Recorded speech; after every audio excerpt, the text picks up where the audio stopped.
In this video, I'm going to show you the 3 skills that you need to have in order to create a sales generating content machine overnight. A lot of people overcomplicate it, but you really just need these 3 different skills. I had a client, Lydia, who literally blew up on TikTok overnight. It completely transformed her business. So let's keep it simple and get to it. So first of all, you have to be able to get attention online. If you're creating content online and you're not able to capture the attention in that feed when people are scrolling, then it's hard to get them to watch any of the video and therefore ultimately buy your services. Let's face it, when people go to social media, they're not going there to see you or me most of the time. So you have to be able to capture their attention while they're there. And there's really 2 main ways to capture people's attention. Number 1, let's start with being visually creative. So obviously, if you have some artistic abilities, you can always start something off like this.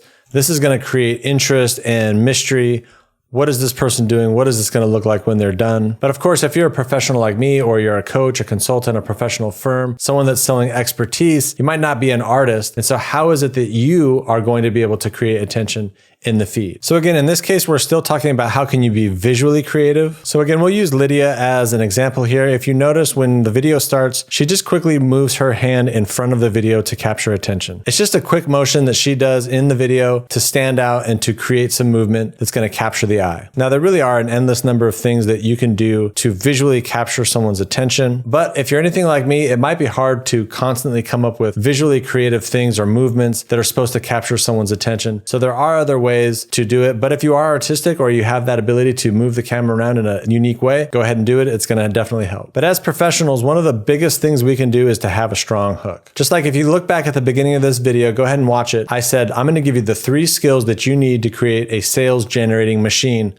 overnight. So if that's something that you're interested in, it's surely going to at least get you to watch the next 30 seconds to minute of the video as I get into the actual content. You have to put something at the beginning of the video that is going to tell the person watching that there is a compelling reason to watch the next 30 seconds, the next minute, the next 5 minutes, the next 10 minutes, or maybe even the next hour. So when you are writing out a hook, there are a few things to really think about. A good hook contains as many of the following items below here, but uses as few words as possible, and it's stated in the most simple terms. What I do see is sometimes people put in too many words, too much complexity, too much proof, too many numbers for the brain to just simply understand what the video is about. So by no means do you have to have all of these different things. You want to have a few of the key elements, maybe at most 3, and then you can leave the rest off. And then over time, you can interchange these things, mix and match, and try out different things to see how they work against your target audience. So people are always looking for that end result. They're looking for more money, fulfillment, health, more time, better relationships. Also talking about specific numbers helps a lot. And then really saying, in what amount of time will I get that end result or those specific numbers? Remember at the beginning of the video, I said, these are the 3 content skills that you need to create a sales generating machine overnight. The overnight is important because it tells you that you can actually do this quite quickly, just like Lydia was able to do. If you have a chance, you can also talk about the authority. What are the results that you've had for a specific client? You can also relate with the person with some empathy. And you want to use the word you so that they can really feel like it belongs to them. And then people also love systems, frameworks, and methodologies. You can mention 3 to 5 steps. Remember in this video, I said the 3 things you need, or you can keep it simple and say this one thing will help you do. And so some quick examples, use this simple framework to double your sales overnight. These 3 steps help me generate $30K a month in 3 months. You can use it too. This is how my client generated $9 million a year and got 10 new clients in a single month. And that's an interesting example because that was one of my first videos that went viral on TikTok. This exact hook right here. But it was interesting because I had a previous video that did well, but it didn't quite go viral like that one did, where I just said, steal this marketing strategy. I didn't say steal this $9 million marketing strategy that helped my client get 10 new clients in a single month. And therefore, if you think about it, if you're the viewer of that video, steal this marketing strategy might not be all that compelling to you because subconsciously the viewer might be asking themselves, do I really want to follow this marketing strategy? Why would I follow it? And so when you put in steal this $9 million marketing strategy that helped my client get 10 new clients in a single month, there's a result that someone can attach to that would make them actually want that strategy. So again, focusing on the ability to capture someone's attention is one of the main, most important things that you can do as you become a content creator. Next, you want to be able to tell stories. You want to be able to tell stories to those people that are ready to buy, that are problem aware. And you also want to be able to tell stories for those people that are not ready to buy. Maybe they lack the problem, maybe they lack the belief, maybe they just don't know that they actually have a problem, and they need to be educated for some amount of time time in order for them to know that they need to purchase your product. But that educational material can, number one, convert the people that are ready to buy. And then for those people that are not ready to buy, when they are ready to buy, you're going to be top of mind and they'll go to you in order to purchase your products. So one of the main things to think about when you're telling stories, these are not just general campfire stories where you're just talking off the top of your head about things that might not really apply to that other person. This is really crafting a story from a marketing standpoint that is going to attract somebody to your product so that they would actually purchase it. And so this is a little formulaic, but you're going to have certain things in that story that you're going to want to touch on in order for it to be compelling. And when you get good at this, you don't have to follow this order and you don't have to always include each of these different things. But in order to be good at doing this, you do want to understand these different things and what function they're playing so that you can mix and match them on the fly. So we talked about this a bit, but all good stories are going to start with a hook. What are you going to say at the beginning of that story to get someone interested so that they're actually going to listen to the rest of this? Most of us are busy. And like I said, when they go to social media, they didn't go to learn about you or your products. So you have to say something that is going to get them interested in spending the next 30 seconds to a minute listening to you talk about whatever it is you're going to talk about. So I'm not going to write out a complete story or a script, but if we were to bullet point this, and if I were to use this video as an example, I might say, this is how you can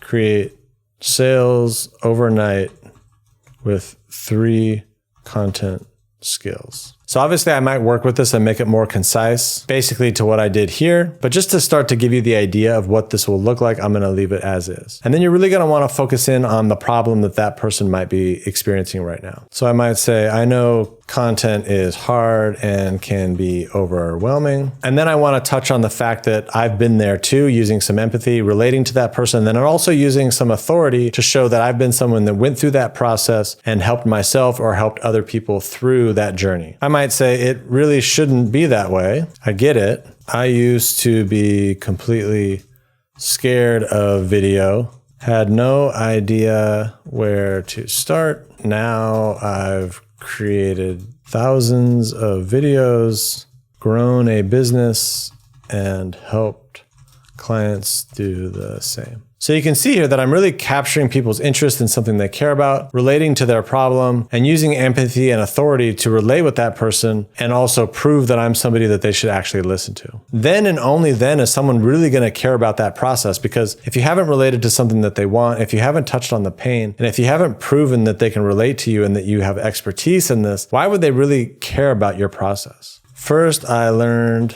how to capture attention. Then I learned how to tell a compelling story. Then I learned blank, blank, blank. I'll get to this in a second. I don't want to relieve this last one too early. That's really going to be this third one here that I'm about to get to. And that's it. So now we've given them the hook, the problem, the empathy, the authority, the process. Now we want to talk about the promise and really calling them to action to be better, or what happens if they don't. So if you can follow this process, I promise you'll grow your business. But if you don't, you won't. And you might always be wondering if it could have worked. So this is just a summary, a bullet point of a story. To get good at telling this story, you're going to have to do it multiple times. You'll use different hooks. You'll use slightly different problems. You'll talk about your experience and your authority in slightly different ways. Most likely the process will relatively stay fairly consistent. And this call to action and the promise is important because you're summarizing what you talked about here.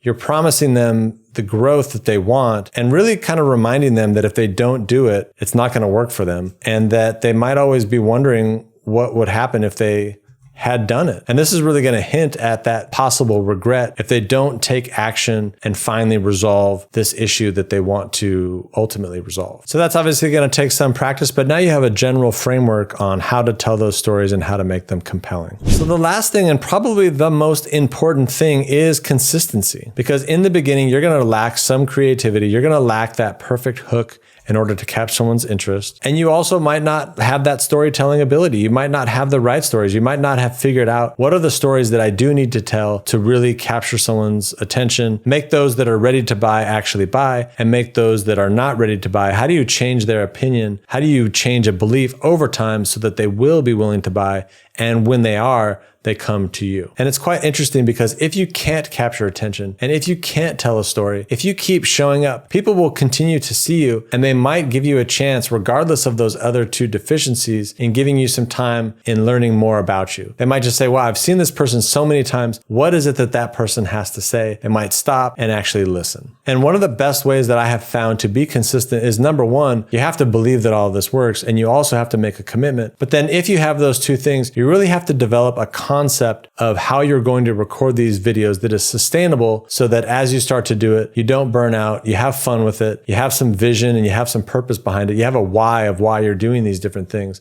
so that you can sustain yourself. And there are really a lot of different options. You can record videos just like I am, straight into a camera where I'm giving a specific message. You can create a podcast, you can do webinars, you can do live Q&As, you can just record client calls. There's all sorts of options, and there's ways that I help clients think that through. I call that an opportunity matrix. So you got to find something, you got to sit down and think about what is going to work for you, and then ultimately put that into practice. And then ultimately you have to start doing the work, and then just stay aware of how you're feeling about this. Am I getting better? Am I enjoying this? So that if you aren't, you can adjust and find something that's going to work for you. But the most important thing is that you actually start, because if you don't start, you're never going to get that feedback. You're never going to be able to confirm that it works. So you might get stuck and you're just never recording, and you can never develop these skills that will actually help you create revenue for your business. And one of the most interesting things about Lydia's story that helped her grow so fast, literally overnight, was that she deployed these things very quickly. Like most of us, she was nervous, she was overwhelmed, she did feel like she was going to be silly on camera, but she just did it. So there you go. Those are the 3 skills that you need to have in order to build a sales generating content machine overnight. Literally, it's possible, just like Lydia did. If you found this video valuable,